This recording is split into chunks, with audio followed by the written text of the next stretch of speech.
नमस्कार. अर्थातच मी भागवत जाधव. आज आपण बोलणार आहोत नगरच्या भौगोलिक स्थितीबद्दल, आर्थिक परिस्थितीबद्दल आणि त्याच वेळेस आज महानगरपालिकेचं नगरचं इलेक्शन आहे. तर नगरच्या तरुणांची गरज काय आणि नगरला काय हवंय. मी कधीही म्हणत नाही माझा चॅनल शेअर करा, सबस्क्राईब करा, लाईक करा, परंतु मी एक गोष्ट निश्चितपणे बोलतोय की जे 18 ते 30 वयोगटातील मुलं आहेत त्यांना जर हा माझा व्हिडिओ आवडत असेल तर त्यांनी आपापल्या मित्रांना निश्चितपणे शेअर करा. आता मी हे सांगण्यापाठीमागचं कारण म्हणजे नगरची मी एक सामाजिक आर्थिक स्थिती मी पहिल्यांदा बोलणार आहे आणि त्याच्यानंतर नगरमध्ये काय हवंय याच्याबद्दल मी बोलणार आहोत. नगरमध्ये कोणत्याही समाजाचं प्राबल्य नाहीये. नगरमध्ये प्रत्येक समाजाची ताकद आहे. ओबीसी समाजाची आहे, ओपनचे मराठा समाजाची आहे. त्याच वेळेस जर तुम्ही बघितलं तर तिथं उद्योगधंद्याच्या बाबतीत व्यापाऱ्यांची एक वेगळी ताकद आहे. त्याच वेळेस अल्पसंख्याक लोकांची सुद्धा एक वेगळी ताकद आहे. ह्या ताकदी जर तुम्ही डिव्हाइड केल्यानंतर नगरमध्ये एक गोष्ट निश्चितपणे दिसते की नगर हे असं एकमेव शहर आहे, त्यांची बोलीभाषा जरी तुम्हाला रफ वाटली तरी सुद्धा ते शांत आणि संयमी आणि तितकंच कणखर शहर आहे. शांत, संयमी आणि कणखर शहर याच्या पाठीमागचं कारण म्हणजे तुम्ही जर इतिहास बघितला, जेव्हा पारतंत्र्य होतं, इंग्रजांच्या विरुद्ध लढताना नगर हे सेंटर पॉइंट होतं. मी नेहमी सांगतो की पुण्यात अनेक लोक विद्वान होऊन गेले. अनेक लोकांनी एक वेगळ्या पद्धतीचं पुण्यातून एक आपली ताकद दाखवली, जी क्रांतिकारी ताकद होती. मग लोकमान्य टिळक असतील, रानडे असतील, अनेक लोक आहेत. परंतु नगरची जी ताकद होती ती वेगळी होती. नगरची ताकद जर बघितली तर सुप्यामध्ये शेतकऱ्यांचं जे आंदोलन झालं, शेतकऱ्यांसाठीचं ते आंदोलन गाजतंय आणि त्याची एक वेगळी ताकद होती. जर नगरच्या प्रॉपर तुम्ही नगरमध्ये बघसाल, जिथं रेसिडेन्शियल हायस्कूल आहे त्या भागात अनेक लोकांच्या मीटिंग झाल्या होत्या, अनेक गोष्टी घडल्या होत्या त्या काळातल्या. जर तुम्ही अनेक मी गोष्टी सांगू शकतो, परंतु आता मी त्याच्यात न जाता नगरच्या राजकीय परिस्थितीवर मी बोलतो. नगरमध्ये मुळा डॅमचं पाणी आहे. नगरमध्ये आमचा मावा जो प्रसिद्ध आहे ती खरं तर खेदाची गोष्ट आहे, परंतु जे मुलं मावा खातात त्या मुलांची नंतर ज्या पद्धतीने कॅन्सर झालेले आहेत असेही अनेक उदाहरणं आहेत. त्यामुळं ह्याही गोष्टी टाळल्या पाहिजे. परंतु मुळा डॅमचं पाणी आहे, पाणी मुबलक आहे. त्याच वेळेस नगरमध्ये जर तुम्ही बघितलं, हॉटेल्स आणि हॉस्पिटल ह्या दोन गोष्टी भरपूर आहेत. परंतु म्हणावं असं प्रायव्हेट सेक्टर नाहीये. गव्हर्नमेंट सेक्टरचे जे ऑफिसेस आहेत त्यामुळं नगरला एक वेगळं वलय प्राप्त झालंय, हे निश्चित खरं आहे. परंतु प्रायव्हेट सेक्टरमुळे सुद्धा एक वलय प्राप्त होतं, ते वलय नगरला प्राप्त झालं नाही. सुपा MIDC आहे, नगरपासून जवळ आहे, त्यामुळे अनेक लोक सुप्याला जातात. परंतु नगरची MIDC आहे ती ज्या पद्धतीने पुढे यायला पाहिजे होती ती आलेली नाही. ज्या पद्धतीने पुणा आणि नगरमध्ये फार अंतर नाहीये, परंतु कोल्हापूरला तर IT सेक्टर येत आहे, त्याच धर्तीवरचं सेक्टर आपल्या नगरला का नाही, हाही खरा प्रश्न आहे. रोजगार निर्मितीचे अनेक प्रश्न आहे. 18 ते 30 वयोगटातील मुलांसाठी मी काही प्रश्न विचारतोय, त्या प्रश्न तुम्ही निश्चितपणे विचारा. खरं तर नगरसेवकाचं इलेक्शन म्हणलं तर तरुणांच्या हातातलं हे एक वेगळं एक आपली वज्रमूठ असते. तरुण ज्या मुलाच्या पाठीमागे उभं राहतो, मग तो कोणत्याही पक्षाचा असो, त्याला निवडून यायचे चान्सेस राहतात. कारण की तरुणाई ठरवत असते की आपल्याबरोबर आपल्या जवळचा व्यक्ती कोण. नगरसेवक हे असं पद आहे की ते एक घरातला व्यक्ती वाटतो आणि ह्या पदाची एक ताकद वेगळी आहे. परंतु ज्या तरुणाई एखाद्या व्यक्तीला निवडून देते तीच तरुणाई नंतर मात्र उदरनिर्वाहासाठी नगर सोडते, ही वस्तुस्थिती आहे. नगरच्या बाबतीत मी तुम्हाला निश्चितपणे सांगतो, ज्या व्यापाऱ्यांची ताकद नगरमध्ये प्रचंड होती ती ताकद आता कमी होत चालली. मग मॉल आले, डीमार्ट आले, अनेक गोष्टी आल्या, बिग बाजार आल्या. परंतु नगरचं मार्केट हे शेतकऱ्यांवरती अवलंबून आहे. जर पाऊस पडला तर नगरच्या मार्केटमध्ये चैतन्य निर्माण होतं. हे झालं नगरच्या एक मार्केटबद्दल.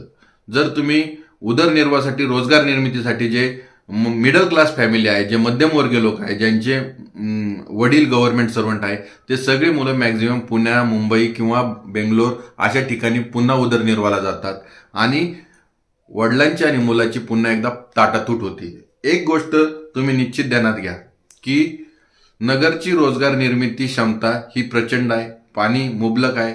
नगरमध्ये स्वच्छता प्रचंड आहे. नगरचे रोड्स जे म्हणतात त्याची ताकद आता अतिशय चांगल्या पद्धतीने निर्माण होत आहे. एक तर सुजय विखे यांनी एक गोष्ट दाखवून दिलेली आहे की विकासाचं मॉडेल कशा पद्धतीने पुढे न्यायला पाहिजे. मी निश्चितपणे सांगतो, तेव्हा जे खासदार होते 2 वर्ष करोनाचं सोडलं तर 3 वर्षात त्यांनी जे नगरमध्ये मॉडेल तयार केले ते अतिशय सुंदर केलं होतं. नंतरच्या काळात ते निलेश लंके यांच्याकडून पराजित झाले, परंतु नगरच्या लोकांनी सुजय विखेंच्या पारड्यात मतदान केलं होतं आणि एक दादागिरी विरहित शहर किंवा दादागिरीची गरज नसताना किंवा दादागिरी न करता कशा पद्धतीने डेव्हलपमेंट करता येते हे सुजय विखेंनी दाखवून दिलं. आता मी दादागिरी आणि नगर याचं जे नातं आहे ते फार छोटं आहे.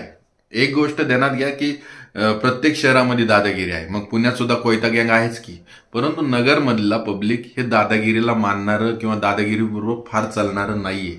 नगरमध्ये जे लोक आले ते बाहेर गावून आलेले आहेत आणि नगरला स्थायिक झालेले आहे. नगरचे जे मूळ रहिवासी होते त्यांना ॲब्झॉर्ब केलं, त्यांच्याबरोबरचं त्यांचं साठलोटं किंवा आजही नगरमध्ये जे गावकरी लोक आहेत त्यांचं नगरसेवक म्हणून निवडून यायचं प्रमाण आजही जास्त आहे.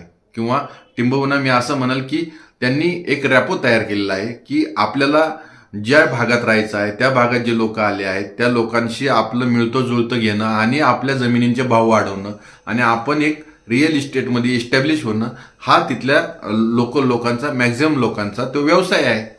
परंतु मी जेव्हा पुण्याकडे बघतो ज्या पद्धतीने जमिनीला सोन्याचा भाव आला आहे तो आपल्या नगरला का नाही, हा जेव्हा प्रश्न डोळ्यासमोर येतो त्यावेळेस दिसतं की lack of concentration, lack of knowledge आणि लॅक ऑफ व्हिजन. आता मी लॅक ऑफ हा शब्द जो वापरतोय तो म्हणजे आपल्याकडं त्याची दृष्टी कमी असणं, एखाद्या गोष्टी का आपला दृष्टिक्षेप कसा असला पाहिजे याचं जे व्हिजन असतं ते आपल्याकडे कमी आहे. आता ही गोष्ट जेव्हा मी सांगतोय की मुळा डॅमचं अतिशय पाणी आहे ज्यामुळं पाण्याचा तुटवडा नाही नगरला, नगरच्या लोकांची एक वेगळी ताकद आहे. जर तुम्ही एक उदाहरण म्हणून मी सांगतो, राजकीय लोकांकडे कसलं व्हिजन असतं. मी संदीप कोतकरांचं नाव मुद्दामून घेतोय की संदीप कोतकर जेव्हा महापौर होते त्यावेळेस त्यांनी निश्चितपणे दाखवले की नगरचा विकास कसा होऊ शकतो, परंतु कालांतराने ते राजकारणापासून लांब गेले आणि राजकारणापासून आणि नगरपासूनही जेव्हा ते लांब गेले, लात मारेल तिथं पाणी काढेल. आजही तुम्ही बघा पुण्यातलं संदीप हॉटेल हे नामवंत हॉटेलांमध्ये एक हॉटेलचं नाव घेतलं जातं. आजही त्यांनी हेलिकॉप्टर विकत घेतला आहे उद्योगधंद्यांमधून. म्हणजे नगरच्या लोकांची ताकद काय आहे? नगरच्या लोकांची ताकद हीच आहे की लात मारील तिथं पाणी काढील. परंतु हे सगळं असताना ज्या वेळेस पुणे सॅच्युरेट झाले, पुण्यात आज जर फिरायचं ठरलं तर लोकांना नको नको होतंय, अशा वेळेस नगरला IT सेक्टर का येत नाही, नगरच्या MIDCची अवस्था का चांगली होत नाही, हे खरे प्रश्न आहेत. आता मी तुम्हाला हे प्रश्न विचारतोय, हे प्रश्नांच्या पाठीमागचं कारण काय? ज्या मध्यमवर्गीय घरात म्हणजे तुम्ही जर गुलमोहर रोड, पाईपलाईन रोड ह्या भागात जर गेले तिथं मध्यमवर्गीय वर्ग फार मोठा राहतो, ज्यांनी बाहेर गावून येऊन तिथं 2-2, 3-3, 1-1 गुंठे जागा घेतली आणि घरं बांधलीत. आता यांची पुढची पिढी ही पुन्हा मुंबई बेंगलोरला गेली. आता ही पिढी जेव्हा पुन्हा मुंबई बेंगलोरला गेली उदरनिर्वाहासाठी, तेव्हा जो माणूस नगरला राहिलाय त्याला इकडे राहूशी वाटत नाही. परंतु ज्यावेळेस त्यांच्या घरात काही प्रसंग येतात त्यावेळेसचं शेवटचं बोलणं सुद्धा वडिलांचं, आईचं आणि मुलाचं होत नाही आणि ते येतात ते फक्त अंत्ययात्रेसाठी. ही वस्तुस्थिती आहे, याच्यात कोणतंही मनात दुमत नाही किंवा हे ज्यांच्या काळजाला भिडल त्यांनी ह्या प्रश्नांची उत्तरं निश्चितपणे त्यांना हीच मिळतील. आता मी ज्यावेळेस तुम्हाला हे सांगतो की नगरसेवकांचे कामं निश्चितपणे रोड नीट करणं, डागडुजी करणं, बाग ह्या सगळ्या गोष्टी आहेत. परंतु जर तुम्ही ज्या नगरसेवकाच्या पाठीमागं उभं राहतात, ज्या नगरसेवकांना तुम्ही हक्काने आपले प्रश्न सांगतात, त्यांच्या पाठीमागं तुम्ही हा डट्ट्या लावलाच पाहिजे की तुम्ही ज्या कोणत्या नेत्याच्या पाठीमागं असाल, मग कोणतेही नेते असू, त्या नेत्यांकडं व्हिजन काय आहे की रोजगार निर्मितीसाठी ते काय काय गोष्टी करणार आहे, हे प्रश्न आता तरुणांनी आपल्या नेत्यांना किंवा आपण ज्याचा प्रचार करतोय ह्या माणसांना विचारलं पाहिजे आणि याची एक व्याप्ती वाढली पाहिजे. एक गोष्ट ध्यानात घ्या की जर मी एक उदाहरण म्हणून सांगतो की आपल्या नगरला जे IT सेक्टर चालू झाले त्या IT सेक्टरमध्ये नगरची मुलं किती जातात, त्यांना पगार किती आणि त्या IT सेक्टरची सध्याची अवस्था काय, नगरमध्ये ज्या MIDC आहे त्या MIDCची सध्याची अवस्था काय, तिथं असणाऱ्या लोकांना पगार किती आणि तिच्यावर उदरनिर्वाह लोक किती करतात. हे ज्यावेळेस तुम्ही प्रश्न विचारसाल त्यावेळेस तुम्हाला अनेक प्रश्नांची उत्तरं मिळतील, माफक उत्तरं आहेत. परंतु नगरला आजही विकास होऊ शकतो, विकासाचे दरवाजे उघडू शकतात, परंतु ते उघडण्यासाठी एक डट्ट्या लागणार आहे, एक प्रेशर क्रिएट व्हावं लागणार आहे. मी आमदारकीच्या वेळेसही बघतो की जेव्हा कळमकरांविरुद्ध संग्राम जगताप ही फाईट झाली त्यावेळेस कळमकरांना सुद्धा मार्जिनेबल वोटिंग मिळालेलं आहे. त्यामुळं असं तर निश्चित नाहीये की नगरमध्ये 2 गट नाहीये, नगरमध्ये 2 गट आहेत. नगरच्या 2 गटांमध्ये प्रश्न इतकाच आहे की विकासाच्या मुद्द्यावरती नगरचं राजकारण कधी फिरणार? मी पुन्हा एकदा सांगतो की नगरच्या राजकारणामध्ये 2-3 तंबोरे आहेत. एक हिंदुत्ववादी चेहरा, हिंदुत्वाचं एक वेगळं पद्धतीचं राजकारण आहे, ते अनिल भैया राठोडांपासूनचं आहे, ते आजचं नाहीये. संग्राम जगतापांनी ज्या पद्धतीने हिंदुत्ववादी विचारांना एक वेगळ्या पद्धतीने आक्रमकता दिली, त्याच्यानंतर मात्र संपूर्ण महाराष्ट्राचं लक्ष संग्राम जगतापांच्या नेतृत्वाकडे लागलेलं आहे. अशा वेळेस नगरमध्ये उद्योगधंद्याच्या बाबतीतले जे प्रश्न आहेत ते ऐरणीवरचे आहे. आजही तुम्ही जर बघितलं तर नगरच्या बाबतीत एमपीसीचा निकाल पुण्यानंतर नगरचा अतिशय चांगला लागतो. आजही तुम्ही बघितलं तर नगरच्या बाबतीतले लोक जे ॲब्झॉर्प्शन आहे नगरमधील लोकांचं येण्याचं आणि लोकांना तिथं एक वेगळ्या पद्धतीने माणुसकीने वागवण्याचं हे अतिशय चांगलं आहे. नगरच्या बाबतीत तुम्ही जर बघितलं तर खेडेगावातली मुलं अतिशय जास्त प्रमाणात अभ्यासासाठी नगरला येतात. ती एक आर्थिक राजधानी म्हणण्यापेक्षा सांस्कृतिक राजधानी होते. परंतु नगरला पुस्तकांचा स्टॉल का लागत नाही ज्या पद्धतीने पुण्यात लागतो?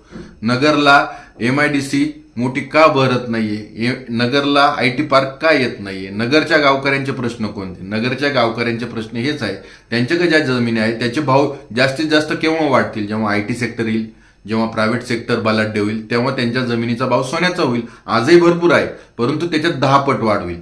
जीच नगरच्या व्यापाऱ्यांची वृद्धी केव्हा होईल? जेव्हा प्रायव्हेट सेक्टर अतिशय मोठ्या प्रमाणात येथील बाहेरचे लोक यायला लागतील. आणि ज्या पद्धतीने Amazon, फ्लिपकार्ट हे जरी लोकांनी घेतलं तरी तिथल्या लोकांकडूनच ते पुन्हा तिथल्या तिथं जातं. ही वस्तुस्थिती आहे. जर एखाद्याने बाटाची चप्पल ऑनलाईन घेतली तर जे काय बाटाचं दुकान आहे तिथूनच पुन्हा डिलिव्हर होतं. ही वस्तुस्थिती आहे. त्यामुळं नगरच्या व्यापाऱ्यांना सुद्धा एक वेगळ्या पद्धतीची रोजगार निर्मिती होईल. नगरचा व्यापारी पुन्हा एकदा ताकदीनिशी उभा राहील. नगरचा व्यापारी जो शेती क्षेत्रावरच्या लोकांवर अवलंबून आहे त्याच्यापेक्षाही त्याची एक वेगळी कॅपॅसिटी किंवा एक आर्थिक स्थैर्य त्याला निर्माण होईल. त्याच्यामुळेही प्रायव्हेट सेक्टर बूम झालं पाहिजे. जर नगरमध्ये प्रायव्हेट सेक्टर बूम झालं तर जे गव्हर्नमेंट नोकरीला जे लोक आहेत त्यांची जी पुढची पिढी आहे, प्रत्येकाला गव्हर्नमेंट नोकरी मिळतीच का गव्हर्नमेंटच्या माणसाच्या? असं नाहीये. ते ठराविक जागा असतात, त्याची कॉम्पिटिशन वेगळी असते. त्यामुळे जे प्रायव्हेटमध्ये काम करतात त्यांना सुद्धा आई वडिलांबरोबर राहता येईल आणि एक नगर सुजलाम सुफलाम होईल. परंतु नगरला जेव्हा आपण सुजलाम सुफलाम करण्याचा प्रयत्न करतो, नगरचा मावा का फेमस? नगरच्या मावा खाणाऱ्या मुलांच्या अवस्था तुम्ही बघा. अनेक मुलांना कॅन्सर झाले तोंडाचे, अनेक मुलं त्याच्यामुळे मृत्युमुखी पडलेले आहेत. त्यामुळं जी गोष्ट नगरची नाहीच आहे त्याला फेमस करण्यात काय मजा आहे? नगरची गोष्ट काय? नगरचं मुळा डॅमचं पाणी आहे, ते अतिशय चांगलं आहे.